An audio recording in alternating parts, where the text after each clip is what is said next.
Get ready. I'm a king, but I bop, I'm a saint. They call me a bad man, that's a fucking good thing. Mama said 184 देशों के बच्चे आपसे chart बनाना सीख चुके हैं। बहुत सारे डिग्री लेके आते हैं, नहीं चाहिए हमको डिग्री। हो सकता है कि ये आखिरी इंटरव्यू हो। बहुत गहरी बात कह दी पंडित जी आप। अगर हमारी जगह होता कोई तो आज की तारीख में जिंदा नहीं होता। तो सुनने में आया था कि सदगुरु ने आपसे कहा कि आप भंडारे करवाएं, सारी दुनिया के इन्फ्लुएंसर आए आपके पास, दिल्ली तक, बड़े बड़े शहरों तक लोग कहते हैं कि वही पंडित जी वाली चाट। हमारे पास आज की तारीख में कम से कम 2200 लोग काम करते हैं। मूंगफली ठेला लगाओ लेकिन अपना बनो। आपने कहा ओशो को कोई झेल नहीं पाएगा, ऐसा क्यों? 5 साल की उम्र थी जब से मैं घर से भाग के आया। हमारे पास धन्यवाद के अलावा कुछ नहीं। 100 दिन जी गए बहुत है। ऐसा क्यों कहते हैं पंडित जी?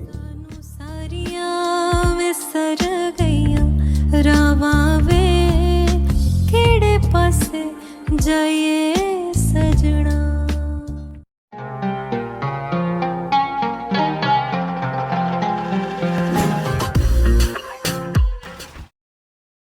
जब खाने की बात चली है और चाट की बात चली है तो लखनऊ का नाम आना भी स्वाभाविक ही है।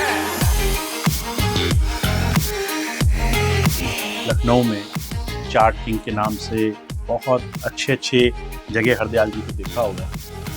लखनऊ में चाट फेमस हुई और आज दुनिया में जो चाट के लिए बहुत सारी ख्यातियां हैं और लगभग 184 देशों के बच्चे आपसे चाट बनाना सीख चुके हैं। जी जी, अपना कारोबार और अपना व्यवसाय वो चाट के रूप में सेटअप करते हैं। आपने वो दिन भी देखा जब लखनऊ में आपके काम के आगे, आपकी दुकान के आगे लोग भीड़ लगा के आपका इंतजार किया करते थे कि कब आपसे 2 मिनट बात हो जाए और कब आप उन्हें चाट की खूबियों के बारे में बता सकें। ये जब कोरोना काल था जी जी जी, कि वो ना घर से निकल पाते थे जी, और ना मैं भी घर से निकल पाता था। वो भी खाने के लिए तरसते थे और मैं भी बनाने के लिए तरसता था। तो घर पे लेटे लेटे उनको सिखाते गए, वो बनाते गए। नमस्कार, आज हम बना रहे हैं आपके लिए पालक पनीर। और देखिए हम कैसे बनाते हैं पालक पनीर। ये पालक, हरी पालक लिया था और इसको पानी से बॉईल करके और सारा पानी गिरा दिया। बहुत सारे लोग होते थे जी कि वो कहते थे कि नहीं भाई यार, हमारी सीक्रेट रेसिपी है, जी जी हमारे सीक्रेट मसाले हैं। जी। तो कुछ नहीं था। हमने कहा कि भाई हम कोई परमाणु बम नहीं बना रहे हैं, कोई चीज़ जो हम अपनी बना के रखना चाहें हम ऐसे छुपा के नहीं रखना चाहते। कुछ भी नहीं छुपाएंगे। जी, और आपने लगभग अपना सारा जो भी आपके चाट की बहुत सारी रेसिपीज थी वो सबको आपने खुले तौर पे सिखाई ताकि वो सीख सकें। सबको अभी भी सीख रहे हैं। बहुत सारे लोगों ने सीखा। किसने किसने सीखा? India, Pakistan, Afghanistan, Iran, Iraq, Syria, तुर्की, Romania, Hungary, Austria, France, German, Netherland, England, America, Canada, California. जब तक जिंदा हो तब तक सिखाते रहो, नहीं मर के चले जाओगे, सब रेसिपी यहीं धरी धरी रह जाएगी। और लगभग न जाने कितने देशों से लोग आते हैं हमारे पास सीखने के लिए, लेकिन हम सिखा नहीं पाते, लिमिटेड लिखते। 2 लोग, 3 लोग, 4 लोग। जी। भाई सीखो, अपने मुल्क पे अपना काम करो। बहुत बढ़िया।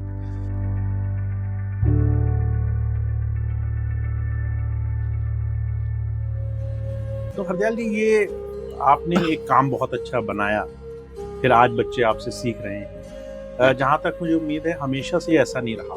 जब आप लखनऊ आए तो लखनऊ में काम करना बड़ा मुश्किल रहा होगा। यहाँ के होटलों में, यहाँ के गलियों में, यहाँ के लोगों ने तो क्या सिखाया लखनऊ ने आपको? नहीं, लखनऊ एक सीख दी। मैंने कभी अपने को गरीब नहीं समझा। मेरा कोई प्रसिद्धि नहीं थी मेरे पास जी, बहुत गरीबी थी। गरीबी ऐसी थी कि हम लोग खाने के लिए तरसते थे। 5 साल की उम्र थी जब से मैं घर से भाग के आया। मेरे पिताजी बोलते थे आ गया नवाब है, एक कुछ नहीं करेगा, एक कुछ नहीं करेगा। तो हमने कहा यार क्या करें। एक दिन फिर हमको मारा पिताजी ने। दिसंबर के महीने में एक ट्रेन आती है पैसेंजर बर्मी से, उस पर मैंने बैठ लिया। अब मुझे ये नहीं पता था ये ट्रेन कहाँ जाती है। मेरे पास एक बनियान हुआ करती थी, जी जी, फटी हुई, एक अच्छी हुई करती थी। होटल में जाते थे काम करने, खड़े हो जाते थे होटल के पास। अगर कोई चाय बना रहा है ना तो उसके पास भी जाते थे, खाली गिलास है उसको धो देते। तो भी सोचता था कैसा आदमी यार, फ्री में आ रहा गिलास धोने के लिए, तो चाय मक्खन खिला देता। काम तलाश करना शुरू कर दिया। हाँ, काम तो हर जगह मिलता रहता था, लेकिन वक्त है, हालात हैं, बदलते रहते हैं जीवन में। अगर हमारी जगह होता कोई तो आज की तारीख में जिंदा नहीं होता, सुसाइड कर लेता। बहुत मुश्किल रहा होगा। मुश्किल था, लेकिन हमने समझा नहीं, हम अपनी मस्ती में मस्त रहे। तो कौन सी चीज़ें अब याद आती हैं जो लखनऊ के काम करने वाले लोगों ने व्यवहार किए, जो आज आप अपने कई बार बच्चों को समझाते होंगे कि ऐसा करना या ऐसा मत करना? कौन सी ऐसी चीज़ें याद आती हैं? लखनऊ की तहजीब, संस्कार बहुत अच्छा है, क्वालिटी बहुत अच्छी है। हम उससे यही उम्मीद करते हैं कि 3 चीज़ों पे बहुत विशेष ध्यान रखना। कितनी? 3 चीज़ों। 3 चीज़ें आपको पता है 3 चीज़ें कौन? पता है? नहीं पता? अभी तक तो नहीं। तो हम बताते हैं जी। एक मैन्युफैक्चरिंग डिपार्टमेंट है, दूसरा है क्वालिटी कंट्रोल और तीसरा है कस्टमर रिलेशन। अगर उस पर तुमने मैनेज कर लिया तो सारा जहान तुम्हारा है। आप कितना भी अच्छा खाना बनाओ, हम कितना भी अच्छा खाना बनाएं, अगर हमारे तुम्हारे संबंध अच्छे नहीं है तो मेरा मेहमान रिपीट नहीं करेगा। इतने सालों में बहुत सारे नेता, अभिनेता, बहुत से बड़े बड़े लोग आए आपके पास। बहुत बढ़िया है? बहुत बढ़िया। इसमें नहाना के खाना है? नहाना भी, स्विमिंग पूल है आपके लिए। बहुत सारे आते हैं, अच्छे अच्छे लोग आते हैं।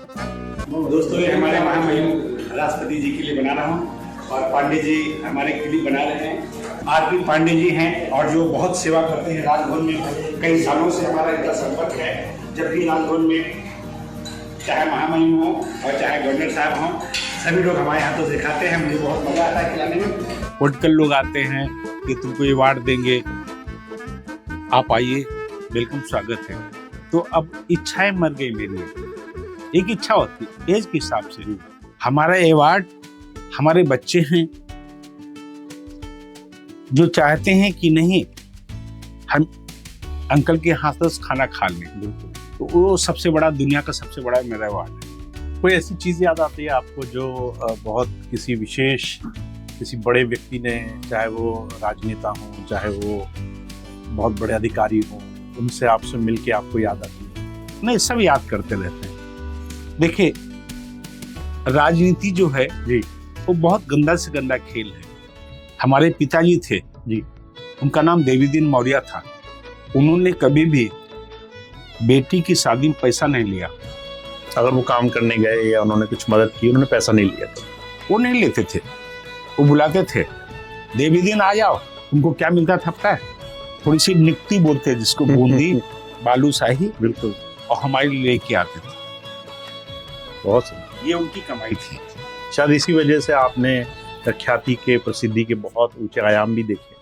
आप बहुत ऊंचे गए, बहुत से लोग आपको जानते हैं, बहुत से लोग आपको प्यार करते हैं, बहुत से लोग आपसे मिले भी, और बहुत से युवा आप लोग के साथ जुड़े एक टाइम तक, जब तक आप रहे। तो क्या आजकल आप बिल्कुल भी लोगों से नहीं मिलते? नहीं मिलते भी, क्योंकि अभी हम निकलेंगे तो सेल्फी देते देते थक जाते हैं। जी एक एज हो गई। जी, आज जिस मुकाम पे हो, यहाँ पे आज तक का कोई आया नहीं लाइफ में। कोई कहता नहीं यार हम आएंगे वहां पर, तो हम नहीं भाई, हम नहीं जा सकते। हम अपने बिस्तर के ऊपर लेटे रहते हैं। जो बहुत प्रेमी रहता है वो मेरे पास दौड़ चला आता है। जैसे आप प्रेमी ठहरे आज, ये मेरा सौभाग्य है कि आप देखा होगा, नहीं देखा होगा, मैं बिस्तर लेटा था जी। और एक गांव है, यहाँ भी देखोगे ना नजारा, तो वहाँ का माहौल अलग हो जाता है। हम अभी बच्चों को देते हैं ना एक चॉकलेट, तो 3 दिन तक वो चाटती रहती, कहीं खत्म ना हो जाए। गांव में अभी भी इस तरह की स्थिति है। अगर आप चाहो तो ये माहौल हम दिखा सकते हैं। तो क्या इसी वजह से आप शहर से गांव चले आए, क्योंकि यहाँ अभी भी बहुत पिछड़ापन है? बहुत से बच्चे ऐसे हैं जिनको वो सब नहीं महसूस, या वो सब चीजें नहीं मिली, इसलिए चले आए।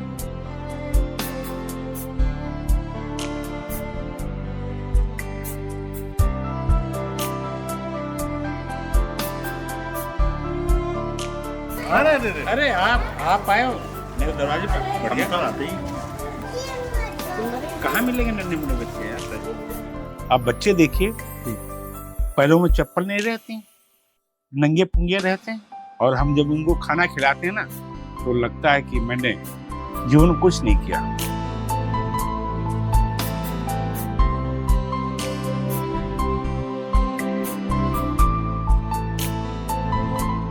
आपकी बहुत सी ऐसी रेसिपी हुआ करती थी, यहाँ तक कि नमक, मिर्च, यहाँ तक कि मसाले तक आप कुछ अलग तरीके से बनाते थे। जी। उन सारी चीज़ों को करने के पीछे आपने बहुत खोजबीन करी। जैसे आपकी एक बहुत सी चीज़ प्रसिद्ध है, आप एक बार आशीष विद्यार्थी जी को, उनको आपने चाट बना के दी और आप कह रहे हैं कि ये मिर्च जो है पहले सिरके में भीगी रही। पूरी कहानी है। कुल्हड़ मत खाना भाई मेरे। अरे कुल्हड़ मत खाना। ये भी एक गांठ गिफ्ट है, हम दोनों मिले तो आज जिंदा मिले, इससे बड़ा गांठ गिफ्ट नहीं हो सकता। I love you. बहुत सारा, बहुत सारा, बहुत शुक्रिया, ये बहुत अच्छा लगा, मुझे भी बहुत अच्छा लगा। क्या बात है। ये भाई क्या ये सारी चीज़ें आपने समय के साथ सीखी? किस तरीके से आपने? जब आदमी, देखिए हम लोग एक बावर्ची थी, और जब हम बैठते हैं भट्टी के ऊपर तो नई नई चीजें निकलती रहती, कितना अच्छा लोग खिला सकता है। ये तो बहुत बड़ा इनोवेशन आपने इस तरह की चीज़ों का किया, जब आपने वो बास्केट चाट और इस तरह की चीज़ों को प्रसिद्ध किया।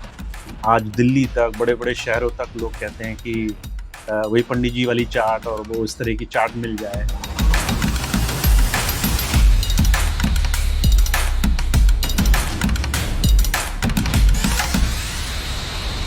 क्या होता है, कभी कभी होता है ना कि आदमी बड़े बड़े इवेंट में जाते हैं, कैटरिंग कर लेते हैं, तो हम कहीं नहीं जाते, हम इन छोटे छोटे बच्चों के साथ खेलते रहते हैं। पर आपने कभी भी नहीं करी केटरिंग वगैरह? नहीं करते। अभी सदगुरु का दिल था, गए, हमको अच्छा लगा, जो हमको दिल करता है हम वहीं पे जाते हैं। धन्यवाद, आप यहाँ आए, बहुत अच्छा लगा। ये मेरा सौभाग्य है। बहुत सारे लोग आपकी रील देख के आए।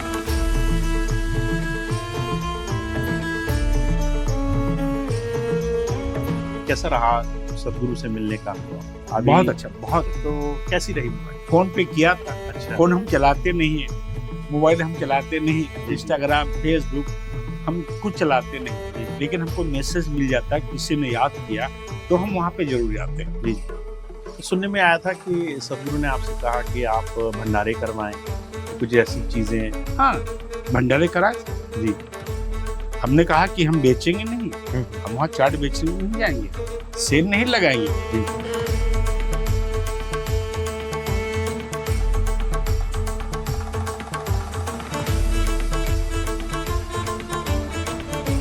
पंडित जी, मैं एक चीज और देखता हूँ, आप ये अपने गले में ओशो की माला पहनते हैं। हाँ, ये वो तो क्या आप वहाँ ओशो के किसी कार्यक्रम हाँ, से जुड़े सन 80 से जुड़े। अच्छा, तो कैसा रहा आपका अनुभव?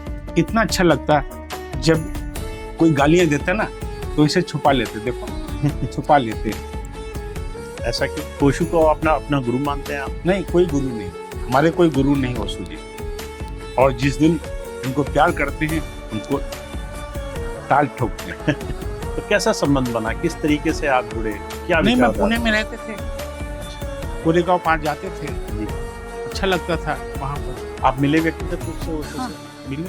आमने सामने? हाँ, मिले। कैसा अनुभव रहा? क्या आपका जीवन पे क्या फर्क पड़ा उससे? फर्क क्या, एकदम नेचुरल जिंदगी थी, एकदम नेचुरल। यहाँ पे जरा सा भी देखिए जी, तिनका भी ओशो को कोई झेल नहीं पाए। जिसको मरना है तो ओशो के पास याद करे। अच्छा, अभी आपने कहा ओशो को कोई झेल नहीं पाएगा, ऐसा क्यों?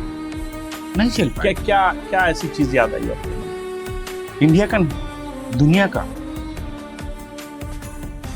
सबसे बड़ा सत्य कहो या बेवकूफ कहो, उससे बड़ा कोई है नहीं दुनिया।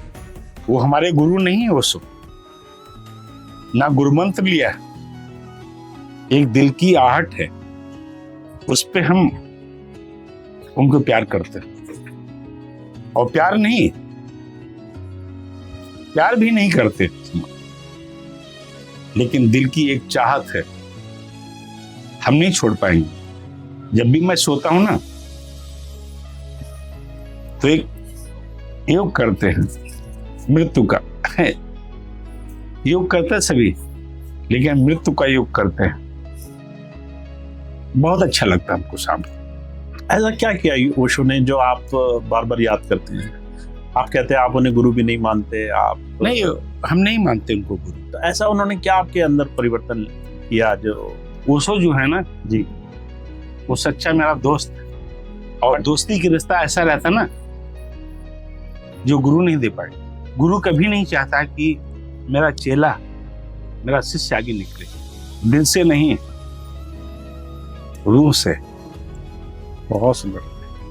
पंडित जी, आपने अपने जीवन में हर तरह के उतार चढ़ाव देखे, शुरुआत बड़ी मुश्किल से करी और एक समय ऐसा आया धीरे धीरे आपने अपने काम में इतनी महारत हासिल की, जिस काम में आप गए उसमें इतनी प्रसिद्धि पाई, इतना उसमें अपना इनोवेशन जिसे हम कहते हैं नयापन लाए, जिससे लोग चाट को अचानक एक बहुत अच्छी चीज़ मानने लगे। सारी दुनिया के इन्फ्लुएंसर आए आपके पास, बच्चे आए, उन्होंने आपके साथ वीडियो बनाए, और उस प्रसिद्धि के बाद, सब कुछ देखने के बाद आप अचानक आज एक गांव में हैं और छोटे छोटे बच्चों के लिए, ऐसे गरीब बच्चों के लिए, ऐसे उनके लिए करते हैं, उनके लिए आप करते हैं। तो ये इतना उतार चढ़ाव आपके जीवन में, उसको अगर आज कोई देखेगा या कोई आज आपको अगर वीडियो को देख रहा हो तो आप उसे क्या बताना चाहते हैं? क्या इस चीज से सीख ले, क्या उसके जीवन में बदलाव आए? अब देखिए, आज सोशल मीडिया का जमाना है। हम तो उस जमाने में थे जब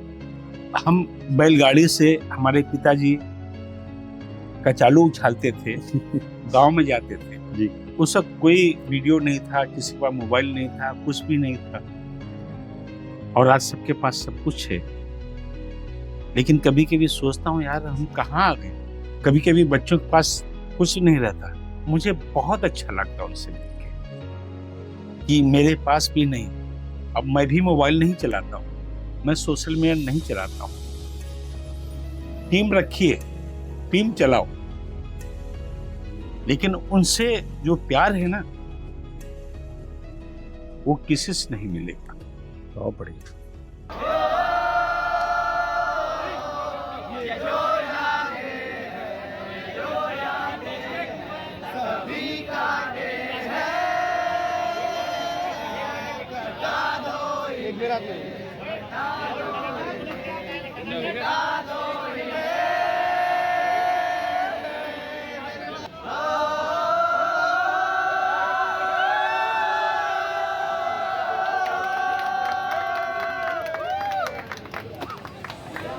पंडित जी, आप आज लगभग यहाँ पे हैं गांव में और पूरा समय यहाँ बिताते हैं। जी। हालांकि आपकी प्रसिद्धि, आपके बहुत सारे आउटलेट्स हर जगह हैं, बहुत से बच्चे आपसे सीख चुके हैं। जी। मैं बस एक चीज़ आपसे जानना चाहता हूँ कि अगर कोई बच्चा इंतज़ार में बैठा हो कि मुझे सिर्फ नौकरी मिलेगी तो ही मैं करूँगा या अच्छा काम मिलेगा तो ही मैं करूँगा, उनको आप क्या ऐसा संदेश देना चाहते हो? क्योंकि आपने सब कुछ मेहनत से। जिनको नौकरी चाहिए उनको तुरंत बुला लेते हैं, खाना पीना रहना नौकरी सब हम देते हैं।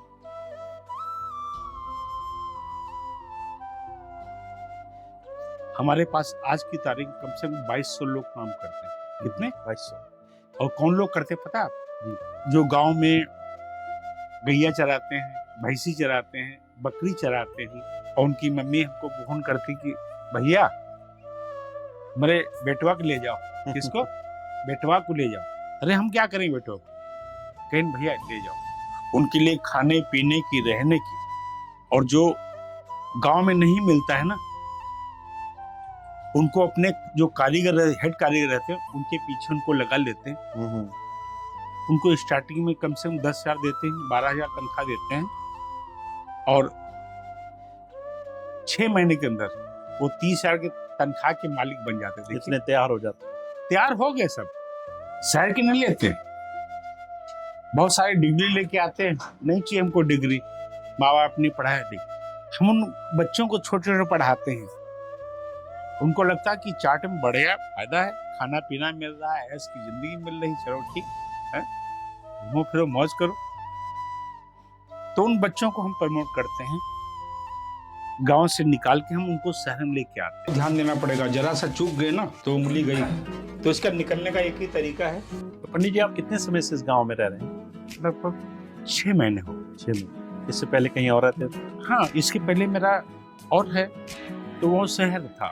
तो यहाँ हम पंछियों को लेके आते हैं, जो बया होते हैं ना। जी जी। आपने शायद सुना होगा बया, जो झुंड लगाते हैं। बिल्कुल। तो उन पंछियों को यहाँ पे छोड़ते रहते थे। तो हम नक्खा से लेके आते थे, यहाँ छोड़ते थे। बहुत अच्छे अच्छे पंछी थे, और अंकल भी पंछी बढ़िया बैठे हैं। तो कई लोगों ने बोला कि नहीं, शहर में छोड़ रहे हो, कहीं जंगल में छोड़ दो। तो उन पंछियों के लिए मैंने जो है ये इलाका चुना। और यहाँ पे इलाका देखिए, पूरा खेत खलिहान। इनका यही है, तो बसेरा हो जाएगा।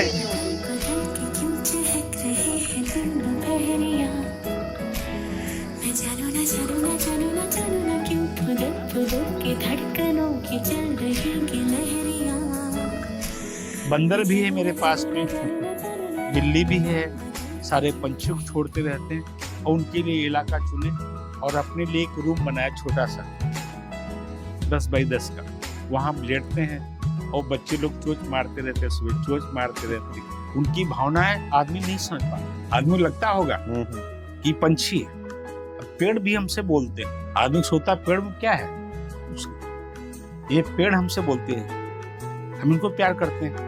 और गहरी बात कह दी पंडित जी आप। जहाँ लोग इन सब चीज़ों को नज़रअंदाज कर रहे हैं, आप सब कुछ छोड़ के गांव में आए, पंछियों, पेड़ों और खेत खलियानी इसके आस-पास आप अपने जीवन जी रहे हैं। सब कुछ है मेरे पास, बीबी है, बच्चे हैं, बेटे हैं, सब कुछ है। लेकिन हम पेड़ों से बात करते हैं। आदमी सोचता है ये तो पेड़ है यार, कटवा देंगे सुबह, कल लगाते हैं लोग, कटवा देते हैं। तो वहां पे हमको इनसे प्यार करने में बहुत अच्छा लगता है।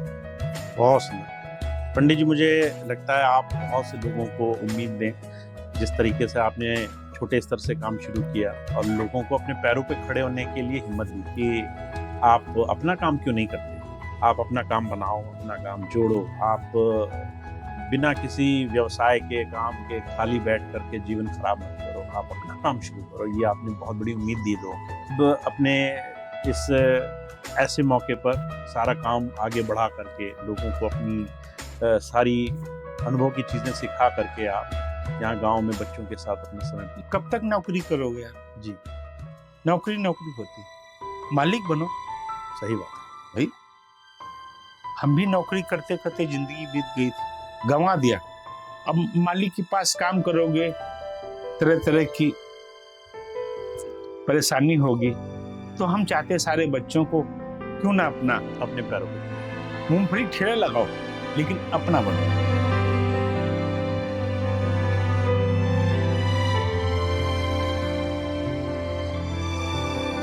बहुत बहुत धन्यवाद पंडित जी। मुझे लगता है कि आज का वीडियो जो भी देखें, नहीं, खूब हिम्मत मिले। ये फेमस मिले ना मिले, कोई लाइक करे ना करे, अलग की बात, हम उम्मीद नहीं रखते हैं। लेकिन आप आए, हम ज़्यादा किसी साथ में वीडियो नहीं बनाते अब, कई साल हो गए। काफ़ी लोग आते हैं कि सर वीडियो बनाना है, आप पैसे ले लीजिए।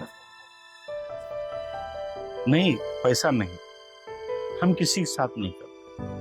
अब उम्र खत्म हो गई, आखिरी पीढ़ी है, लास्ट है, अंतिम दिन है जी। आप आए हो, इसके बाद कोई आ पाए ना पाए अलग की बात है। हो सकता है कि ये आखिरी इंटरव्यू हो, तो आप समझ लीजिए बात गौर से, नहीं आ पाएगा कोई। ऐसा क्यों कहते हैं पंडित जी? क्या चीजें हैं जो आप ऐसा महसूस करते हो? नहीं यार, दिल हो गया, दिल है, जिंदगी है, जिंदगी का फुल अनुभव लिया है, खूब मजा करते हैं। हम चाहते हैं कि जो भी मिले, पता नहीं किसकी लास्ट तस्वीर हो, किसका लास्ट इंटरव्यू हो, और कहाँ होगा पता नहीं। आज आप कहाँ पे आए हो? एक छोटी सी झोपड़ी में आए हो, किसी को पता नहीं था हम किस झोपड़ी में रहते हैं। ये हमारी तकदीर है, लक है। आप आए, आपका स्वागत है। हमारे पास धन्यवाद के अलावा कुछ नहीं। आपने बहुत कुछ कमाया पंडित जी। आपने पूरे लखनऊ, दुनिया भर के लोगों का स्नेह, उनका प्यार कमाया है। और लोग आपके नाम से आते थे, लोग आपके नाम से आप तक पहुँचे, आपके साथ उन्होंने तस्वीर खिंचा के खुश नसीबी महसूस की। आप बहुत लंबी उम्र जी पंडित जी, हम लंबी आपको उम्र में स्वस्थ जी देखना चाहते हैं ये ताकि जिंदगी, आप सुनो, ये जिंदगी बोनस में है। जी ये जिंदगी बोनस में जी है। जी जी हम बहुत मस्तीखोर आदमी हैं। उसी मस्ती से आप अगले 100 साल जी ऐसे हमारी नहीं, आपके 100 लिए साल कौन जीता? जी जी 100 दिन जी गए बहुत है। अब जिंदगी का असली मजा लेते हैं। पता नहीं कौन रातों रात टपक जाते हैं। हमारे न जाने कितने रात को टपक जाते हैं। यहाँ सोते हैं, रात को टपक जाते हैं। सुबह राम राम सत्य बतासा लुटा जाते हैं, बतासा लुटा जाते हैं। राम राम सत्य हम न जानी एक एक 4-4 मिट्टी में जाते हैं। अरे अरे क्या हो गया? ये तो सुबह अच्छा, शाम को खत्म हो गया। मिट्टी जाते, शमशान में जाते। जीवन इसी का नाम है। हम चाहते हैं कि आप मस्त रहो, किसी को कोई तकलीफ नहीं होनी चाहिए, हमेशा खुश रहो। लेकिन आदमी नहीं रह पाता। हर आदमी परेशान है। कोई बीवी से परेशान है, कोई भाई से परेशान है, कोई किससे परेशान है, कोई किससे परेशान है। बहुत धन्यवाद, बहुत धन्यवाद। आज आपने हमारे साथ बातचीत की, बहुत खुशी हुई। मुझे उम्मीद है कि जो भी इस वीडियो को देखे उसको अपने पैरों पे खड़े होने का खूब खूब मौका। आज आपसे बात करके बहुत आनंद, हमको भी बहुत अच्छा लगा। बहुत धन्यवाद।